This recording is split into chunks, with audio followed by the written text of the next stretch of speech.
Hi everyone, this is Katie Pemberton over at the Waterfowl Wife, and today I'm going to walk you through an easy step process where you can actually paint your kitchen chairs and make them look new. So first I want to go through what supplies you actually need. And so obviously you need the chairs, and then you need paint to be able to paint onto the chairs. And I do want to say I use Benjamin Moore, and I used the top of the line paint that they had, and that was so that they wouldn't chip or scratch, and then I would have minimal coats because I don't like painting a million coats by any means. And the owner of the shop actually told me that that's the line that most professional painters use when they're redoing kitchen cabinets. So I felt that that would be a really good option for my chairs to be able to last.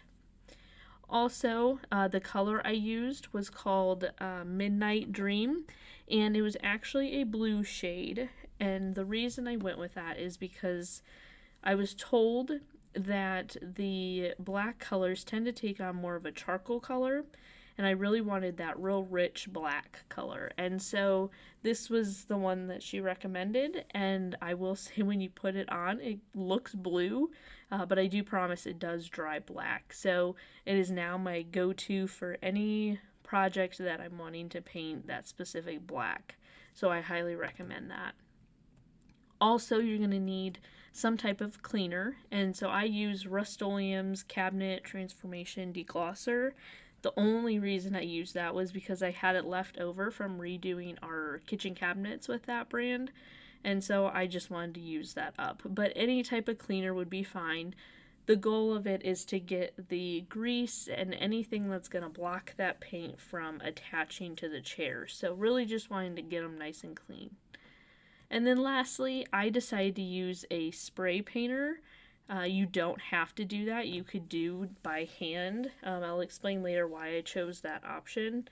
And the brand I had was Wagner Power Painter, but you don't have to use that brand. Reason I used it is a friend gave it to us for free, so I went with it. I did really actually like it, so it is a really nice painter as well. But so those are just the few little things that you would need. And now we'll go ahead and we'll talk about what you need to do first. So first off, you're going to need to clean those kitchen chairs like we talked about. And so again, just the goal, getting anything off of the chair that will prevent the paint from sticking. And in this step, you may want to do some just light sanding depending. I chose not to just because my chairs were so worn down that most of the varnish was off anyways. And I hate sanding more than anything. So if I can avoid it, I'm going to. Next, you're going to take that paint and you're going to add it to the paint sprayer. And so with mine, there was just a little cup that you unscrewed from the bottom and poured the paint in. It was really easy. You just screw it right back on. But I will say after you get everything set, and so once that happens, then I really suggest before spraying any furniture or chairs that you want to practice on a piece of wood. And so you can see I have a just board sitting there that I spray it on to just make sure I've got my thickness on it and how much paint I want to have come out. And you can play with it by using that board first. And so from then, you can start actually spraying your kitchen chairs.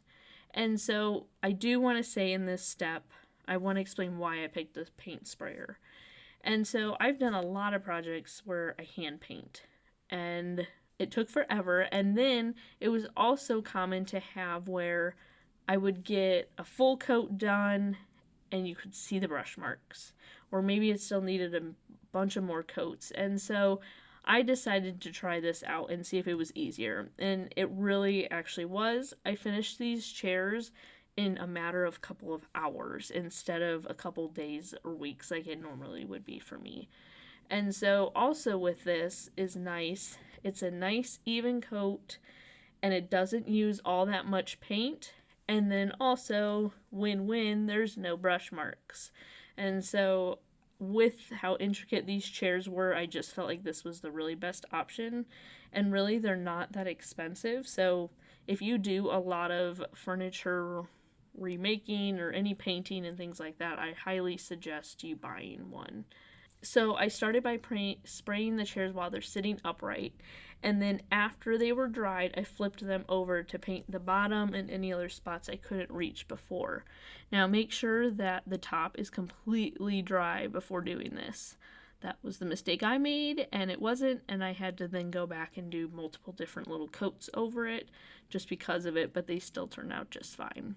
And so lastly, once everything's painted, it's just time to dry. When you do spray paint, it does put a little bit of a thicker coat on, so it will take some time to dry. I let mine end up drying over 24 hours in our garage just so that I knew they were set before coming in.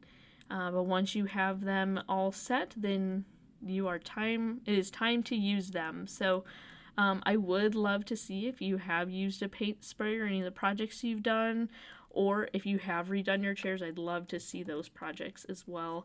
So feel free to send those over or leave comments below. And don't forget to also subscribe to our channel. So thank you all for watching our video today, and don't forget to hit that subscribe button. Happy crafting!